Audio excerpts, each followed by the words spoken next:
ஜன்னல் வழி நாள்தோறும் மின்னல் ஒன்று கை காட்டும். அம்மம்மா என்னைத்தான் ஆசைகளில் நீராட்டும். எனக்கும் உனக்கும் இருக்கும் நெருக்கம்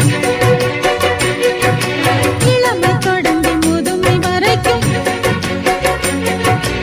இரவும் பகலும் உறவை வளர்க்கும் இடையில் இருக்கும் தடையை தகர்க்கும்.